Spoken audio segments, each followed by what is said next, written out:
Hoy estamos conmemorando los 10 años de la Ley de Transparencia y en el marco de esa conmemoración y también en la lógica de que falta transparencia y que las exigencias de este nuevo tiempo son muchísimo mayores para todos los órganos del Estado, es que el Ejecutivo está preparando un proyecto para cambiarla y aumentar el alcance que tendría esta nueva ley. Y para hablar de eso estamos con el señor Transparencia, ¿no? Alberto Brecht.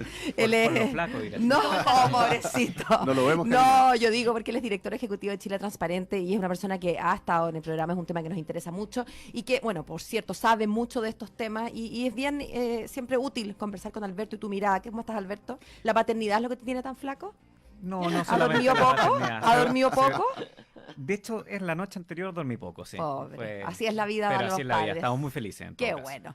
Alberto, ¿se ha cumplido esta normativa? De repente tengo la idea que la misma ley que tenemos puede ser buena, aunque insuficiente, pero que estamos apurándonos en hacer una ley nueva antes de que cumplamos cabalmente la ley que tenemos. Bueno, sin duda la ley de transparencia fue un cambio copernicano de lo que entendíamos como Estado. El Estado chileno y en general todos los estados que vienen de el derecho más bien continental europeo, en nuestro caso español, son estados que se basaban en que el secretismo y la discrecionalidad era mejor para el funcionamiento del Estado. Es decir, los secretos del rey son del rey y no los podemos compartir con nadie. Eso cambia con la ley de acceso a la información y cambia de buena forma. Es cosa de ver que la gran mayoría de los reportajes de investigación que vemos en los medios de prensa, cómo las personas hoy día pueden acceder a información del Estado ha cambiado. Pero es una ley que también tiene una mirada antigua, casi del siglo XIX, de lo que entendemos por lo público. Porque es una ley que solamente se basa en la información del Estado. Y no solamente la información del Estado es información pública. Por ejemplo, uno se preguntaría, el Transantiago. Claro. O ahora en el debate de TVN. Claro. Bueno, ¿es dable que TVN tenga más bien el tratamiento de una empresa o debiese tener más bien el tratamiento de un servicio público en cuanto a sus obligaciones de transparencia? Las universidades que no son estatales, pero que sí reciben hoy día con la gratuidad y además de otro tipo de aportes. El mismo tema de la objeción de conciencia con las clínicas privadas que reciben aportes del Estado. O cualquiera. Mira, los gremios. Los gremios. Las ONGs. Los centros de estudio. Chile Transparente, Claro. nuestra misma ONG. Nosotros jugamos un rol público importante. Vamos al Congreso, defendemos posturas, nos sentamos acá, hacemos vocerías. Bueno, sería súper importante que las personas con un clic pudieran saber quiénes son los que están detrás de la ONG. Y los vemos en cuánto debate hay. Una central termoeléctrica, obviamente están los a favor y los en contra. Claro. Y ahí se nos quedó corta la ley y es por eso que estando de acuerdo en que aún no se cumple el objetivo en lo estatal, es hora de pasar más bien hacia una ley de transparencia que tenga esa visión de lo público como algo mucho más allá de lo estatal. ¿Y hay diferencias en torno a eso, Alberto, no? Sí, claro que hay diferencias. ¿Sí? Hay, ¿Quién puede no estar de acuerdo con algo así?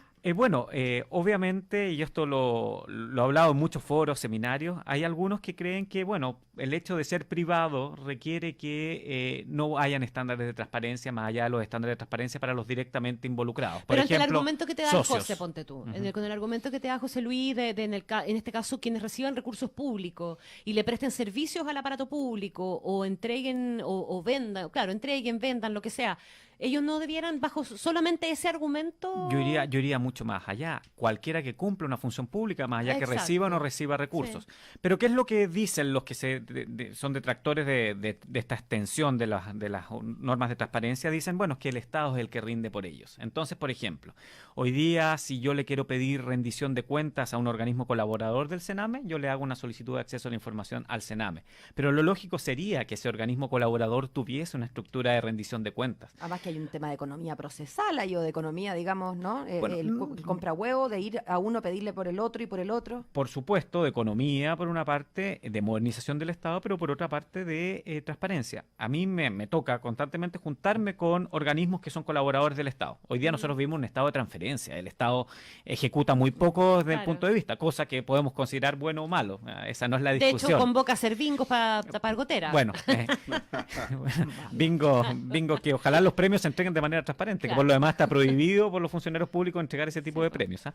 Pero bueno, más allá de eso y de esta desgraciada frase, cuando a mí me ha tocado conversar con estos organismos colaboradores, a veces me ha tocado darme cuenta, por ejemplo, de sorpresas que no tienen directorios que funcionen o que no tengan normas mínimas de rendición de cuentas. Y uno dice, pero ¿cómo tú estás hoy día manejando millones de dólares de recursos del Estado? Sí, es que yo cumplo con la rendición que me piden. Bueno, pero la imagen que tú estás dando hacia afuera es una imagen absolutamente incorrecta Oye, de los lo que directores, esperamos hoy día. o los directores de la televisión nacional que dicen que no sabían, como que tuviera uno que llevarles a la casa su pega de directores. Esa es una discusión súper de fondo, porque ya hay jurisprudencia del Consejo para la Transparencia que ha permitido que esta transparencia en TVN sea tan limitada. Y yo encuentro que es lamentable esa jurisprudencia, en cuanto a decir que como TVN tiene que competir en un mercado de medios, por ejemplo, no se pueden dar a conocer el nombre de los rostros, pero el sueldo de los pero cuando rostros. perdón, el sueldo de los rostros, pero cuando el sueldo de los rostros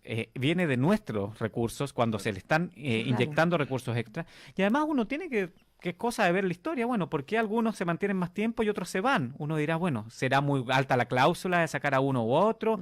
¿O no será un sueldo que sea competitivo para el mercado? Y eso realmente es importante. Y además desde el punto de vista de que una televisión pública no debiese necesariamente tener ese tipo de Claro, pero ahí tendríamos relaciones. que cambiar la definición legal que Por tiene supuesto, TVN. por supuesto, Porque de acuerdo. TVN, por definición legal, hoy día puede perfectamente negarse esa información porque es un tipo de Así corporación es. Sui que generis. funciona como sociedad anónima, que tiene, claro, se rige por ley de sociedad anónima en varias cosas. Y de las hecho. empresas del Estado tienen un estatus especial dentro de la misma ley de transparencia que hace limitada esa entrega de información. Pero claramente, cuando tenemos organismos que cumplen una función pública tan clara, quizás con una minera podría llegar a ser un poco distinto, pero Claro. tampoco. O sea, Claro, uno, Aguas Andinas, por ejemplo, cumple una función bueno, fundamental. Aguas Andinas debiese tener estándares de transparencia por ley, más allá de que esas empresas tan grandes y por estar listadas en bolsas extranjeras normalmente tienen estándares de transparencia muy importantes. ¿Así se usa en los países que tienen estándares de transparencia más altos que el nuestro? Así se usa, ¿Sí? de hecho en el entorno latinoamericano, si bien hay normas que no han sido muy felices en su implementación, hay normas que sí obligan. Por ejemplo, la ley colombiana obliga a gremios, obliga a empresas privadas que presten servicios públicos a entregar normas de transparencia. La Organización de Estados Americanos, que tiene una ley modelo de acceso a la información, hoy día está evaluando el cómo se hace obligatorio en el marco americano el obligar por lo menos a sindicatos, a gremios, a partidos políticos, que ya en Chile algo tenemos, y a organizaciones sin fines de lucro a estos estándares de transparencia. A sindicatos. En este 2.0 de los 10 años de la ley Alberto Prej,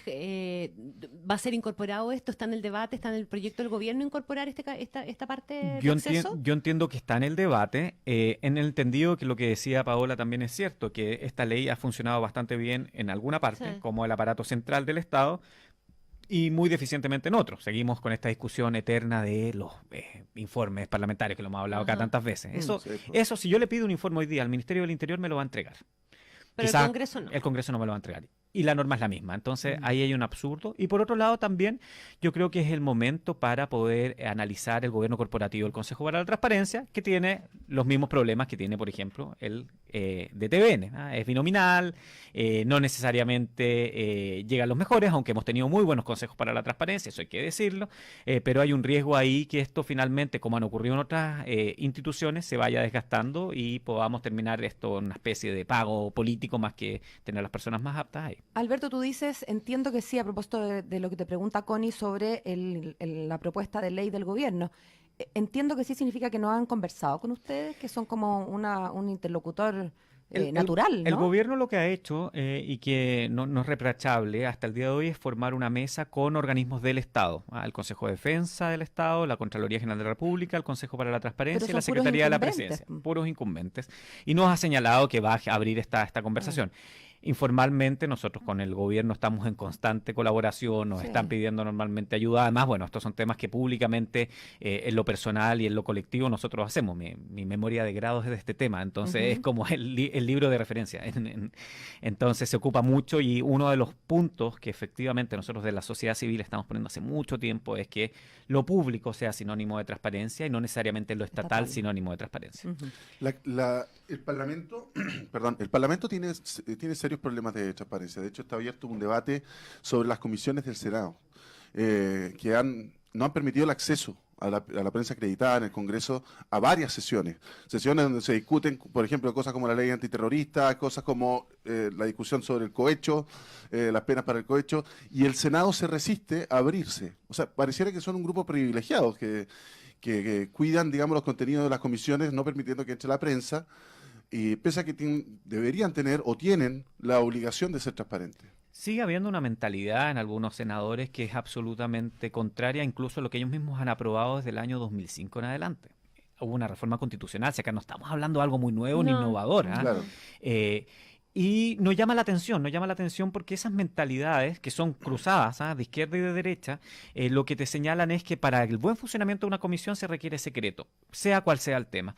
Y eso la verdad que es absurdo, porque si tú no puedes sustentar lo que dices en la comisión, después con la prensa, por ejemplo, tú no estás cumpliendo tu rol como servidor público. O perdón, o Es- con quienes votaron por ti, no solamente con la prensa, sino que con los ciudadanos. Exactamente, para nosotros es completamente evidente. Ahí no hablaría uno de una transparencia 2.0, sino de una menos 2.0 Exacto, de o la sea, más básica. es de la vez, evidentemente, si Pero en el vamos a Senado- tratar... pero en el Perdón, Senado se Resiste. magnifica mucho, porque tampoco han querido liberar, y han ido por goteo liberando, digamos, a petición de de la Carlos asesoría. Montes y, Los claro, informes, los claro. informes de asesoría. en esta discusión hemos escuchado, lo hemos visto en declaraciones en diario, que recién ahora hay algunos senadores que creen que esta norma se les aplica. Yo lo he escuchado directamente, pero si estas normas no se nos aplican, y lea la ley a donde sea, lea Es la curioso, Constitución a Lea donde la ley sea. que usted aprobó. Que usted Pero que aprobó. son como La los Constitución. privilegios de la nobleza. O sea, perdón, y ni siquiera llegar a los últimos artículos de la Constitución, es cosa de leerse el octavo. O sea, tampoco hay que leer tanto. Y el octavo Puede dice, leerse el primer capítulo. está en la base de la institucionalidad. Claro. O sea, y ahí dice que el principio de transparencia y de publicidad de los actos permea a todo el órgano estatal y el Estado se compone de poderes que son el distintos, Congreso es aparte uno de ellos. Pero Entonces, es curioso que un senador a esta altura funcione como con la lógica de los privilegios nobiliarios, De la ¿no? Corte. Claro. y que ya la misma ley les da privilegios. O sea, ellos no se rigen, por ejemplo, bajo la tutela del Consejo para la Transparencia, No. sino que a través de las comisiones de ética. Entonces, que ni siquiera ya con un sistema privilegiado sean capaces algunos de de entenderlo. cumplir. Y creo que ahí, bueno, lo que está haciendo Carlos Montes es bien interesante, porque por lo menos ha generado que esta tensión, que puede resultar absurda para el año 2018, se dé de manera pública y a través de los medios de comunicación, y eso es positivo. Alberto Pérez, ¿de qué más hablamos cuando hablamos de transparencia y de este 2.0? Porque nos hemos restringido al acceso a la información, fundamentalmente, y a las modificaciones al Consejo, a la institucionalidad del Consejo. ¿Qué más debiera entrar en este paquete? Bueno, la calidad del dato público es fundamental. Hoy día Chile tiene mucho dato público y es como el cliché decir, no, yo voy a crear un nuevo registro y estamos llenos de registro y cada ley viene con un nuevo registro Transantiago, registro de pedófilos, etcétera, etcétera, pero la calidad de ese dato es una calidad que hoy día está absolutamente al arbitrio de quién publica el dato. Bien. Y nos encontramos, por ejemplo, en la ley de lobby con viajes que están no duplicados, 20-plicados, Literal, perdóname. literalmente. Que yo rindo un viaje porque tuve que ir en comisión de servicio mandada por no sé dónde a Colombia. Exacto, y cuando se ingresa por algún error, se ingresa 20 veces el mismo viaje. Entonces, desde el punto de vista del análisis del dato, que es lo que hacemos nosotros, ¿qué fiabilidad puedo tener de que eso es real o no? Entonces no puedo sacar ninguna abstracción. Y ahí falta algo importante. Lo mismo con las asesorías. Bueno, tienen que ser en formatos más reutilizables. Nadie está pidiendo que esto vengan en super base de datos, sino que permitan copiar y pegar. La ley del lobby. La ley del lobby es una ley que se quedó corta. Uno podría hablar perfectamente que es una ley de agenda más que una ley de lobby, ¿verdad? Es Porque, una ley de claro, transparencia. es una ley de transparencia, no ley de lobby, no regula el lobby exactamente, sino que regula los encuentros, o sea, permite saber de agendas comunes, ¿verdad? El ministro que tiene que colocar en su agenda que se reunió con Perico, con Juanito, pero claramente ahí nos falta hacer un upgrade para transformarla efectivamente en una ley de lobby. Bueno, ¿O está bien así? Es un debate súper interesante. Primero porque solo 15 países del mundo tienen ley de lobby. Sí, pues son Y los pocos. países que tienen ley de lobby, como la que tú planteas, que es la ley de lobby clásica, que regula la industria, han sido un fracaso. Ujú. En general. ¿Por qué? ¿Y por qué? Porque en general todos los incentivos para ser lobistas son tan bajos que tú al final te saltas la ley a través de una fundación, a través de cómo lo hacen algunos, a través de personas naturales, etcétera. Entonces, la ley chilena tiene una mentalidad inteligente en generar el registro al revés. Es decir, si me reúno, me registran. Pero ¿cuál es el problema que tiene? Que no tiene algo que le falla mucho a nuestras leyes que se llama enforcement, es decir, que tenga fuerza. Hoy día, si tú no cumples con la ley de lobby, No la pasa verdad, nada. no pasa nada. Y eso es gravísimo. Por ahí Yo creo debería que venir por una ahí corrección. debiese ir, por una parte, más que regular la industria en un país donde la industria del lobby propiamente tal es tan pequeña. Sí. De hecho, las grandes empresas, por ejemplo, uno puede hablar de las que uno ve en el registro, Enel, Enel.